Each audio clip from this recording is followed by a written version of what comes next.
I woke up the next morning pretty early. Earlier than usual, but I didn't feel tired. In fact, I actually felt pretty good. Yesterday was just a bit better of a day than usual, and I'm glad it happened. I tried to be quiet as I walked past Croven's door that morning. I saw that he left it open a crack, so I peeked inside. He was sleeping still, drooling on his pillow, an arm hanging over the side. He looked absolutely silly, but it was nice to see him getting some rest for once, instead of racing to get out of the house before dawn. Seeing as he was still home, I thought it might be nice if I made breakfast for the two of us. I went downstairs and into the kitchen, and started preparing some stuff with what we had. A while later, I heard Croven coming down the stairs from the thumps of his steps, but he still alerted me by asking, "Hey, are you cooking something down there? Come into the kitchen. I just finished making pancakes." "What kind?" "What other kind? Chocolate chip, duh." Oh. Oh.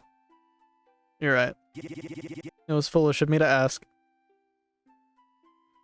Croven took his usual chair in the kitchen as I set out plates for us. "Do you want milk or water?" "Milk, of course." "What kind of stupid asshole do you take me for?" Apparently someone that's never had to experience being fucking lactose intolerant. Okay, asshole, chill out. I'm sorry, I have to choose water. Croven seemed preoccupied with his phone, but I was in too nice of a mood to care about that. I gave us both milk glasses and put some chocolate syrup. Chocolate syrup and chocolate chips? Alright. And put some chocolate syrup on the table just in case. Because, you know, you can never have too much. Never thought about that before. It's probably pretty good. Croven, are you doing anything today? Hmm? Why? I just had a lot of fun yesterday, I don't know. I thought maybe we could do something again today. If you wanted to. Oh, you want to? I hadn't really been planning on it. Oh, I mean, it's okay, if you're busy and all. Well, I mean, hmm. Uh, there's some things I have to take care of first. But will you be free later tonight? Huh? I mean, yeah, I guess. I don't really hang out with anyone besides you, anyways. Alright, cause the gang and I were thinking of heading to this club tonight. The gang? You know, me and my buds.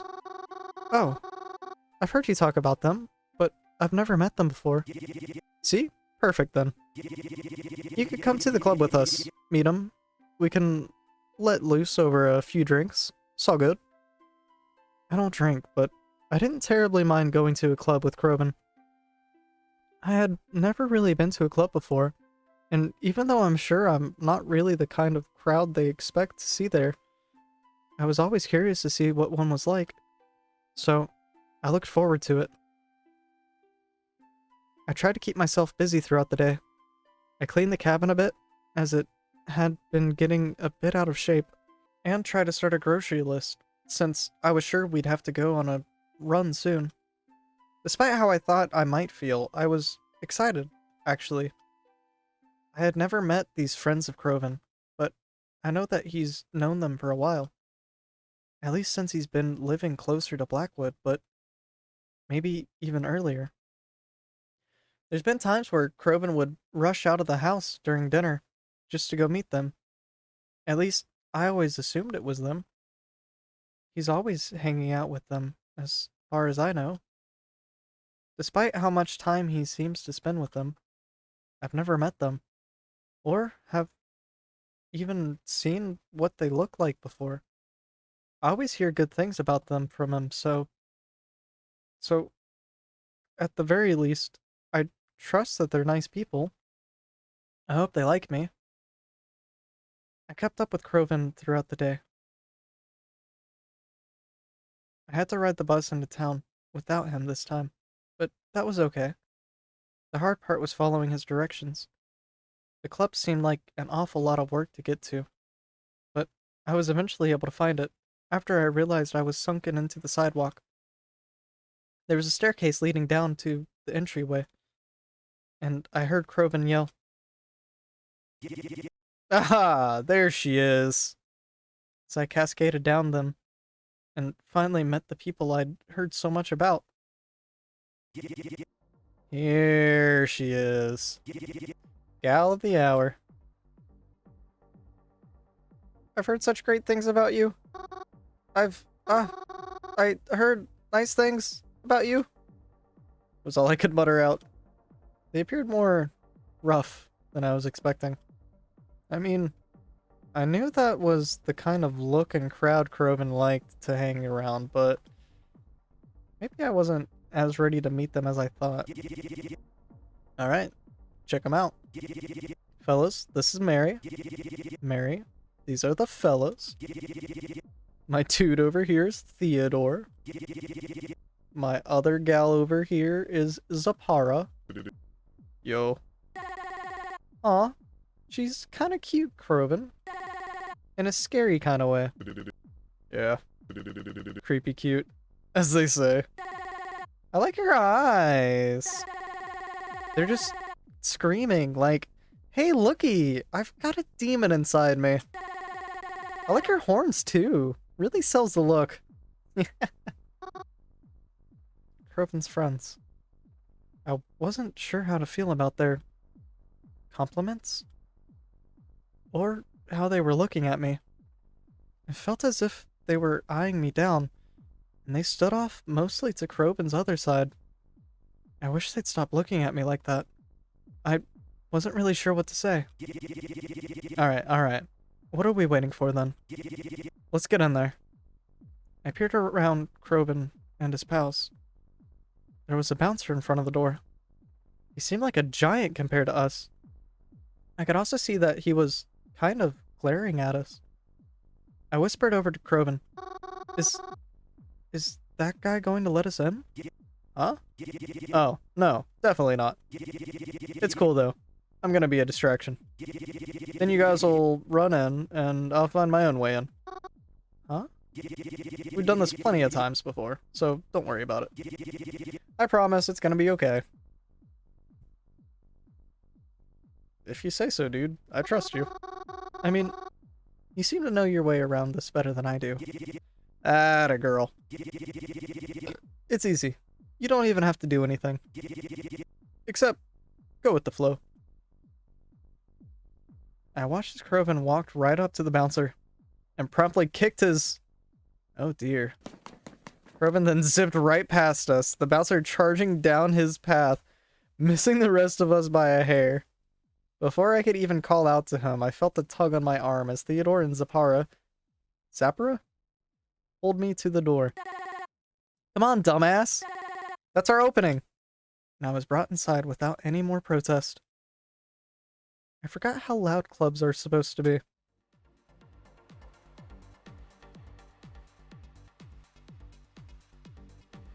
I mean, I had never been in one before. And I had expected them to be loud, of course, but I didn't like the way the music felt as it pumped through my ears. Made my bones shake. It was pretty dark, but there were also plenty of colorful strobing lights about. There was a large dance floor and DJ booth and a bar off to the side, and plenty of people were up and dancing. We'd only been in here for a few minutes, but I could already feel how humid the atmosphere was. And there was no doubt it would only start feeling more apparent as the night went on. I looked around us. Croven wasn't anywhere, and I was stuck here with his friends. They were talking to each other, but I couldn't hear any of what they were saying over the booming music. They seemed to hear each other just fine, though. Eventually, they started walking somewhere. I trailed close behind them, not wanting to lose them in the crowd of people. They sat down at a table, and I awkwardly squeezed in next to them. To my surprise, Theodore took out a cigarette and a lighter. I wasn't sure if he was allowed to smoke in here, but I felt too intimidated to question it, especially to someone I didn't know. I was also starting to worry about Croven. He still wasn't here yet. I considered taking out my phone and calling him, just to be safe, but before I knew it, he was heading to our table. He even had a drink in hand. I was astonished as he sat down next to us as if nothing happened. Jeez, can you believe these assholes? Oh, I can believe it. Especially when it comes to you. Hey, shut up. I don't understand why it's always gotta be like this. I'm giving them money after all. Shouldn't that be enough for them? How'd you get back here anyways? Ah, don't worry about it, Mars. I got it all under control. He says that. I say it because it's true, you fucking dick. So, what were you talking about over here? Nothing. We were just waiting for you to show up. Ah, waiting on little old me. That's so sweet. So sweet I could puke. Oh, again? Shut the fuck up, dickwad.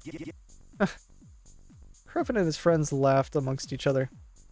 Anyone could see how close they were with just a quick glance at them right now. They seemed to make him happy. Happier than I'd seen him in a while. I liked seeing Crevin interacting with them and seeing how well they got along. But that just made me feel like even more of an outsider, sitting amongst them all. So, Mary, was it? Theodore took a long drag of his cigarette and then blew it right in my face. I tried to keep a polite demeanor as he did so. What did you do? Huh? I'm sorry, I don't understand. It's an easy question, ain't it? What did you do? What do I do? What's your job, sweetheart? Oh, I'm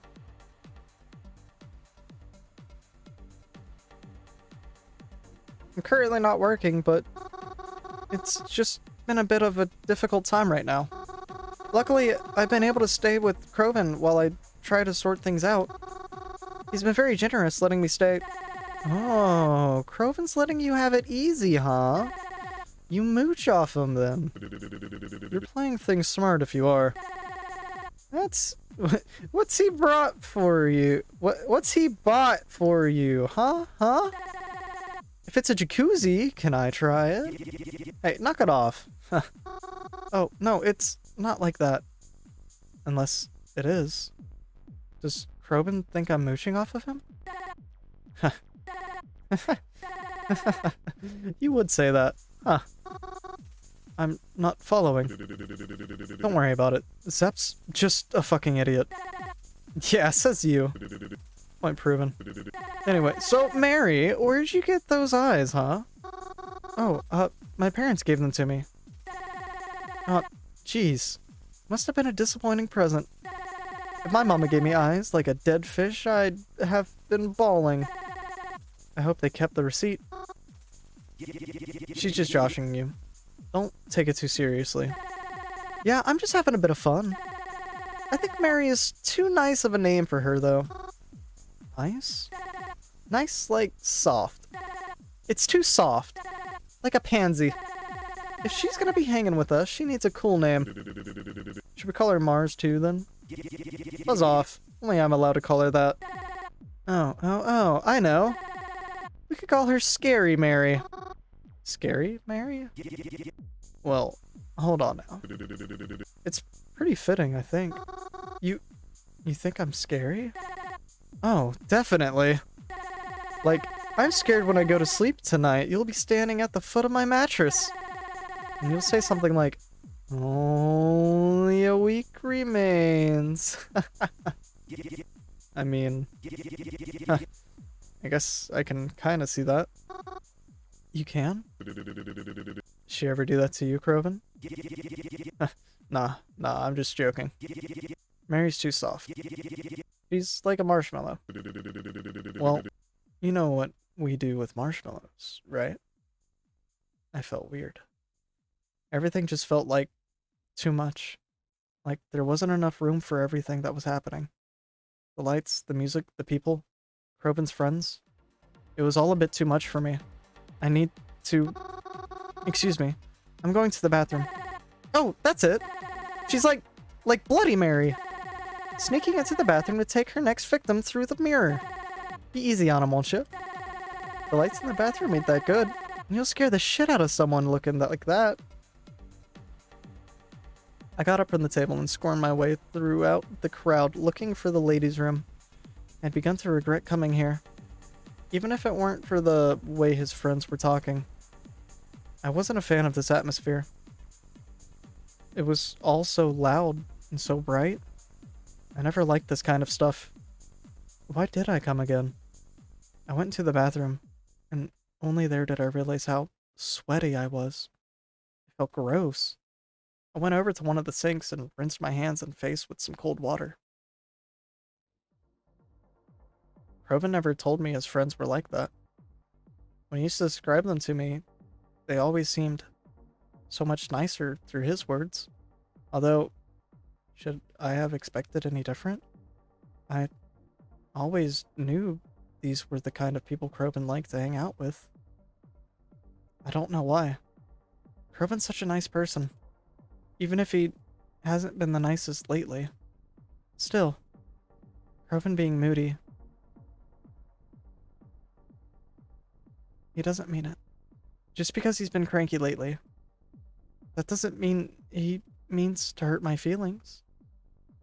I know that he doesn't try to, but these people, I had just met them, and yet, the way they talked to me, Crobin didn't even seem to mind it that much.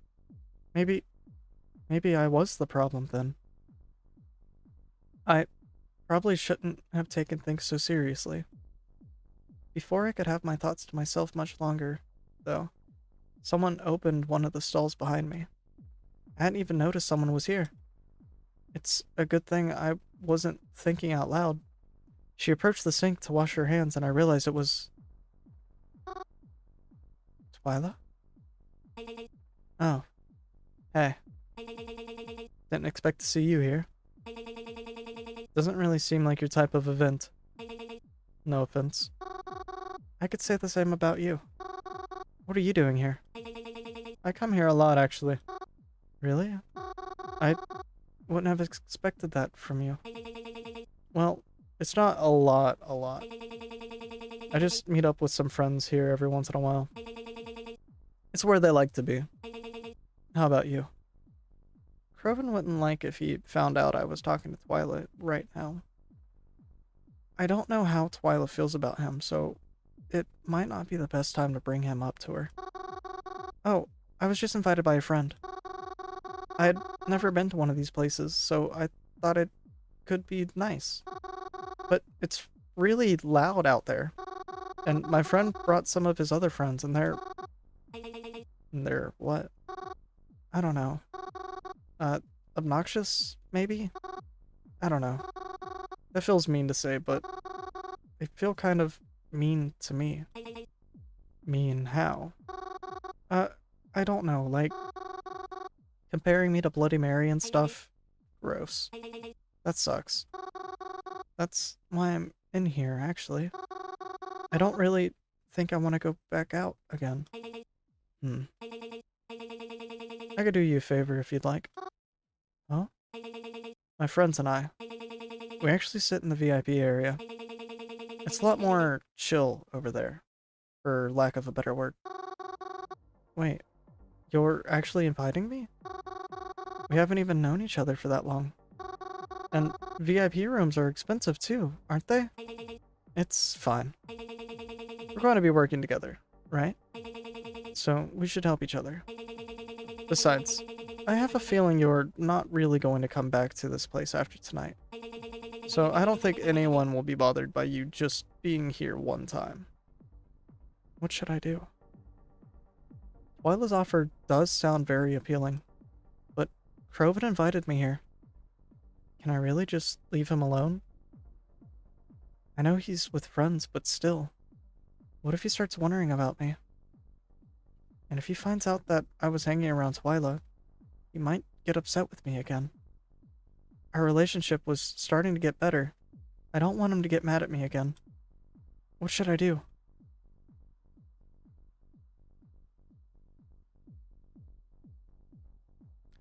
His friends are being a bunch of fucking freak assholes. In real life, I would probably straight up tell Crovin that his friends are dicks. But that's not an option.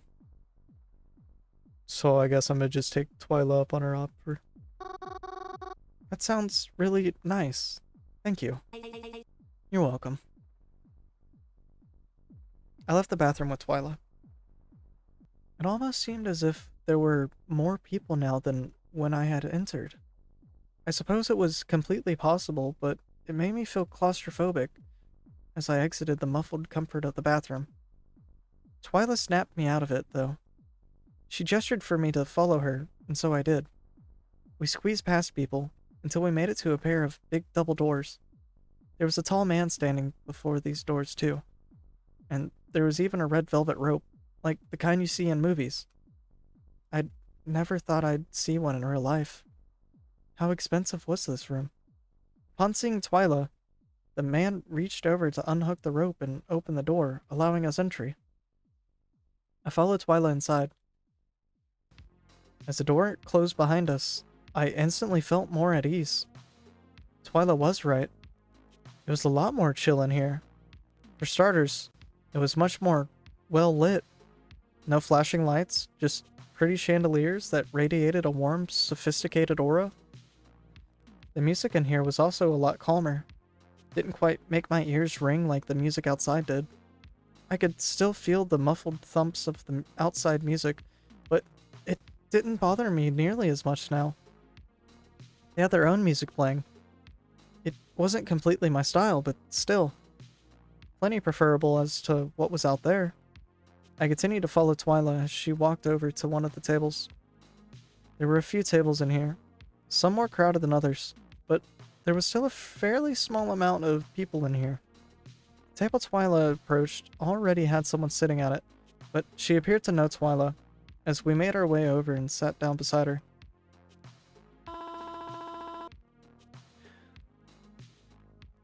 Twy! You're back! Yeah. You even made a new friend while you were outside. That's so neat. You've got, like, the magic touch, Twy. Ignore her, Mary. She's a bit drunk. Oh my gosh, I am not. I am just, like, so happy to be making even more friends. When I was a kid, my parents were worried I wouldn't make any friends. They should have just taken me to the clubs. It's so easy to make friends here. Alright. Anyways, Mary, can I offer you anything? Drinks are on me, so... Oh. Drinks are always on Twy. So, like, order whatever you want and run her dry. We also have other things besides drinks, if you'd prefer. Oh? Oh. Oh, thank you, but no thank you, I'm good. Besides, someone has to make sure everyone gets home safe tonight. Smart girl. Don't start any mess. It's a bit too late for some people at this table. Ooh, are you talking about me? She's so silly. Anyways, have you any updates on our little situation we're taking care of? Oh, is it alright to talk about around... Oh, yes, it's fine. Trust me, she's not gonna remember any of it. What? Not true. I've got, like, elephant memory. Oh, yeah? Twyla pointed to me from across the table. What's her name, then? I said it a few times already. Hint? Right. Twyla turned back to face me. As we were saying, anything on your end? Well, I think... No. I'm sorry. I haven't had a lot of time to look... It's fine. I don't have much either. We just started, so I'm not going to hold it against you that harshly. We should start buckling down on it, though. But I think it's okay if we take a break tonight. Yeah. So, tell me about your friend you came with. Oh? Why? I'm just trying to make conversation. That's all. And like we said, this isn't really your thing. I find it odd someone like you is friends with someone who generally seems to enjoy this place. Oh, well, I knew him my whole life pretty much, so there's that. Ah, one of those kind of friends. Yeah. Don't get me wrong. He's like one of my closest friends. But I guess our personalities just headed in different directions as we got older. How so? I don't know, like, I mean, we're not too different. We both wear a lot of black. And we're into, like, similar things. But he's very out there and high energy and obnoxious. And his friends are that way too, you said. Yeah. I just met them tonight. I thought it could be fun, but I don't know. It hasn't been feeling very fun. I'm kinda wishing I met them somewhere else, maybe. I don't think clubs are the best place to meet people. What? What are you talking about? I think it's great! It's fine, Mary. After all, you can't expect everyone to like you. What did they say, huh? Huh? Oh, they just, they called me scary looking. But it's not like I haven't heard it before, so... Right. Well, like I said, it's fine. I brought you here after all, so you don't have to sit with them anymore. Aww, Twyla's so nice. Nah, she's just lucky. Lucky? And so are you, so don't get things confused. Aww, I changed my mind then. Twy is mean. I sat with them for a while. We didn't talk about all that much. Well, Twyla and I didn't, at least. The drunk girl went on and on about a bunch of stories of hers. I never learned her name, or how she knew Twyla. But she was very nice, and seemed to be having fun. I know she was drunk, but still. She was nice. And speaking of people who were drunk, I started getting some texts from Kroven, who seemed plenty drunk by the way he was typing. Hurry, Mars, where'd you go? You've been gone for a while. You not constipated or anything, right? If somebody is giving you a hard time, you know who to call. He's Irish when he's drunk, obviously. Don't even worry, I'll beat him up for you if you need me to, haha. I gotta go get him. Thank you for letting me stay with you guys, but I think I'm gonna get going. Oh? Why's that? My friend's messaging me, and I think he's a little too drunk right now. Reminds me of someone. Oh, who? I'm gonna go, but thank you again. Really, thank you. I appreciate it. Good night, Mary.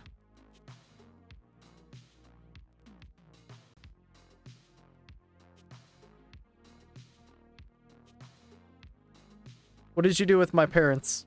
Why do you have my parents' phone? Why did you say that? Aww, she's leaving. That's so sad. Goodbye. I left out the double doors and tried to remember my way to our table. It was a bit hard to see with all the crazy lights and people, but I did make it back. When I got there, Kroven was slumped over the table, hiccuping and mumbling things to himself. He never used to be this bad when it came to drinking. I picked him up off the table and told his friends I ought to get him home. They didn't protest in the slightest. I wished them a good night, slumped Kroven over my shoulder, and headed to the exit. I wasn't sure how I was going to be able to get Kroven out without the bouncer noticing. But to my surprise, when I opened the door, no one was out there. I was confused, but I also wasn't going to pass up the opportunity. I hurried along as fast as I could, what with Crow on top of me and all. We then waited together at the bus stop for the next bus to come so that we could get home. It was hard for me to tell if Croven had passed out or not while we were waiting, but he got up when the bus arrived. I still carried him, though, just in case he tripped over himself, and we got on the bus together. The bus ride was long and tiring. Croven leaning over me, his breath reeking of overpriced alcohol. It was even harder getting off the bus. I still carried him, because I know he needed me. Mary? Yes? Are you okay? Mary? He hiccuped. I never liked seeing him like this, but at least I knew that when he was with me, he was safe. Yes, Croven? I love you. I love you too. And I really do. I've always loved Croven. He was like family, and the first friend I had ever made. The only friend I had ever made. Hearing him say he loved me was something he seldom did as the years passed. So hearing him say it right now, well, I wish I could say it made me feel very happy. It did make me feel a little happy, but I wish it was something I could hear him say when he was sober, too. I carried Croven back up to his room and laid him on top of his bed. I think he passed out the minute his head hit the pillow. I kissed his forehead goodnight and headed to my own room. I wish I could have slept as easily as he did, but I had more to take care of first. Are you there? I have a question for you. Yes? What do you do all day? I can't answer that. Why not? You definitely don't just sit at the phone all day. Well, of course I don't. Then what do you do? I can't tell you.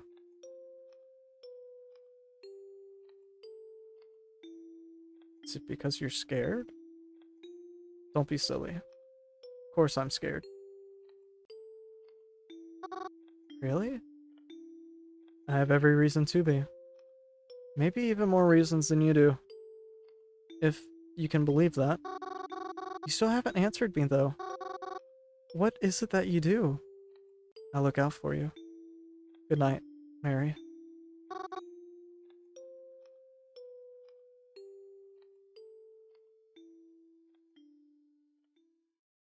It's been a few days since that night. When Croven got up in the morning after it, he had a humongous hangover. He was stuck home with me because, well, there was no way I was letting him out when he seemed so sick. I reminded him not to drink so much. It wasn't healthy for him. He didn't really seem to care, though. Twyla has been texting me, too. I haven't really seen her in person since seeing her at the club, but she texts me often. Sometimes we'll agree to meet up somewhere, but something always seems to get in the way, so we haven't been able to yet. I feel bad, though. She texts me updates a lot of things she's wondering about. Weapons, methods, potential victims. But I oftentimes don't know what to say in return, or ever really have anything to show her. I've been wondering if I should start investigating on my own, as to not let her down. But she seems so confident in what she's doing. I wouldn't even know where to start. And don't even know how I would start, anyways. So, for now, I've just been staying home. It's been raining a lot, too, so it's not the most apt time to be outside anyways. But even though I haven't left the house in a while, I've been able to stay entertained